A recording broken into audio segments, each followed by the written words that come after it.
King of the Ring 1998. What a kick-ass pay-per-view we still talk about some 20 years later. Obviously, the infamous Taker Mankind Hell in the Cell match takes place here.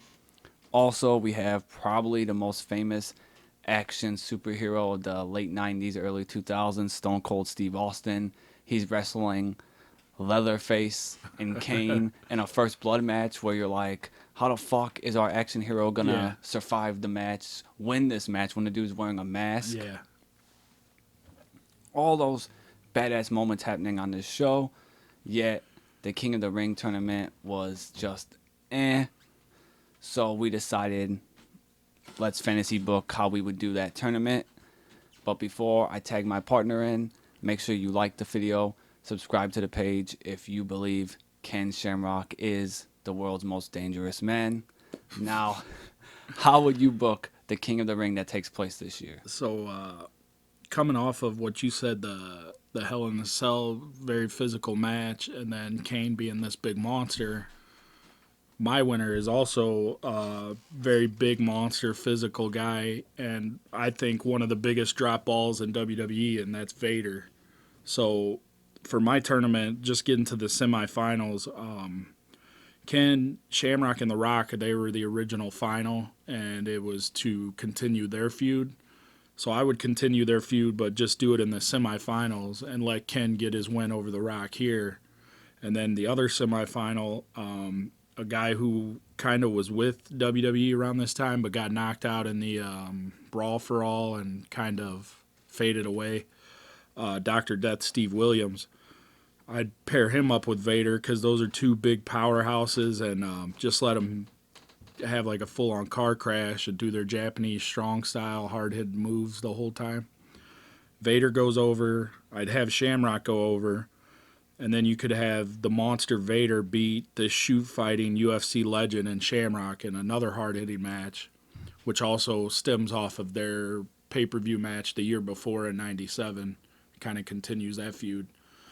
So you could come out of King of the Ring 98, and maybe you had this new huge monster and Vader rebuilt for Stone Cold Steve Austin. I think that Vader and Austin would have worked, especially during this time with the brawling style and the hard-hitting style of Vader.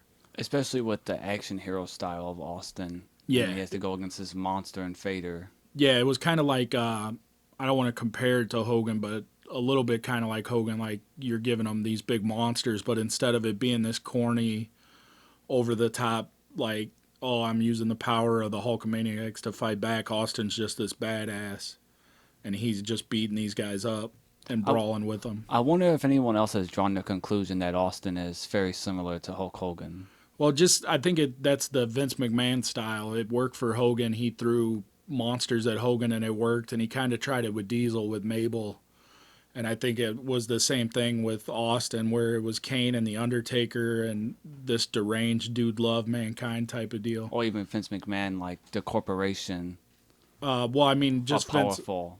Like, I'm talking about when he feuds with Vince, it's like, oh, it's the evil boss. Like, right. How can you overcome that? Yeah, and then that's his go-to is he brings out the monster Kane, the monster Undertaker, and stuff like that. So, and it gets Vader something. You know, I'm a big Vader fan, so. I, too, went Vader in my finals. But, like I've said, the King of the Ring was lackadaisical this year. Yeah. We have Austin on this card, who is proof that winning the King of the Ring can turn your whole career around and make you something. It makes you arrive. So I want to take advantage of that with someone who I believe they dropped the ball with. And going on the fact that this card is still talked about 20-some years later, I'm booking this King of the Ring for two reasons. Number one, it's going to be Vader and Ken Shamrock. And then when people bring up Undertaker and Mankind's Hell in a Cell match, I want the smart fan, I guess, the wrestling purist to be like, oh, did you check out Vader and Ken Shamrock on this card? Again, also playing off with this pay-per-view with that match of Kane and Austin, you have this badass storyline of, can he make Leatherface bleed? Hype up Vader and Ken Shamrock. I think the promos could have been badass for that. Let them squash everyone leading into King of the Ring. Also, you can play off with the hype videos for that 1997 Ultimate Rule steel cage match they have, where Ken got like bloody lungs and a broken rib in it. So it's like you have this built-in storyline. And the other thing is, not everyone got to see that. So if you hype that up in your packages leading up to this match, fans are gonna be like, "Fuck, what are we about to watch?" Yeah. And the other reason is Shamrock just feels blah. Like he's a name, but it's also like, why is he a name? Like, what did he specifically do in wrestling that? Yeah, like he won this King of the Ring, but like we said, it's like it's a whatever King of the Ring. Yeah. If you give him a win over Vader in a match that was hyped up on this card too, where when people talk about this card, they can be like, "Oh, Vader and Ken Shamrock had an awesome match." Right.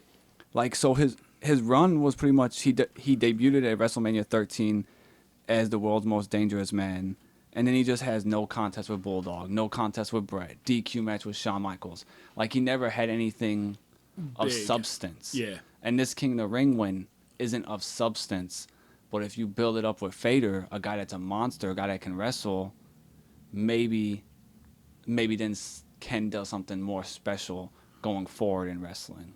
Yeah, I like that because of Ken was overshadowed by The Rock. Like when they had their feud, you knew who the star was. It wasn't Ken Shamrock. And if you do Vader, he comes out looking like a star. And also if you do Vader, if this is Vader almost in his prime, like if you give me 90, 91, 92 Vader and Ken Shamrock survives that and comes out, that's credibility. Like Shamrock's whole thing was he would snap, and it was like kind of just, well, what the hell does that even mean? Yeah. If you do that with Vader, where he's kind of getting beat up the whole time, and then he snaps and he comes back and beats Vader, I think then you can build off of that.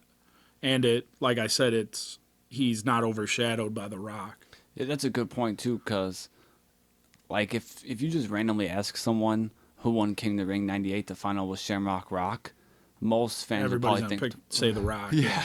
So it's like, yeah, he was even if he won that, it was like, what did he actually win? Yeah, it was kind of just The Rock beat him for the IC title, so they were like, here's your win back, but then nothing came of it. Like I don't know if it was the next pay-per-view, but at SummerSlam, Rock's in a ladder match in Madison Square Garden, and Shamrock's in a weird cage with Owen Hart. So I actually like that match though. Oh yeah, but it's not special. They're they're on two different levels. And I think it just blows my mind that Shamrock's a name that like I feel like everyone knows. Yeah. But then if you ask them like, yeah, what did they do in wrestling? You're like, well, you're just drawing you just a know blank. He was there. Yeah. Yeah. And it's like I feel like he was talented. And and he proved something in the UFC. So it's like, why doesn't he have anything of substance in wrestling? And him beating Vader in King of the Ring, I think, would do that. Yeah, absolutely. So in the comments, let us know your views on King of the Ring 1998 and who you would have had win it.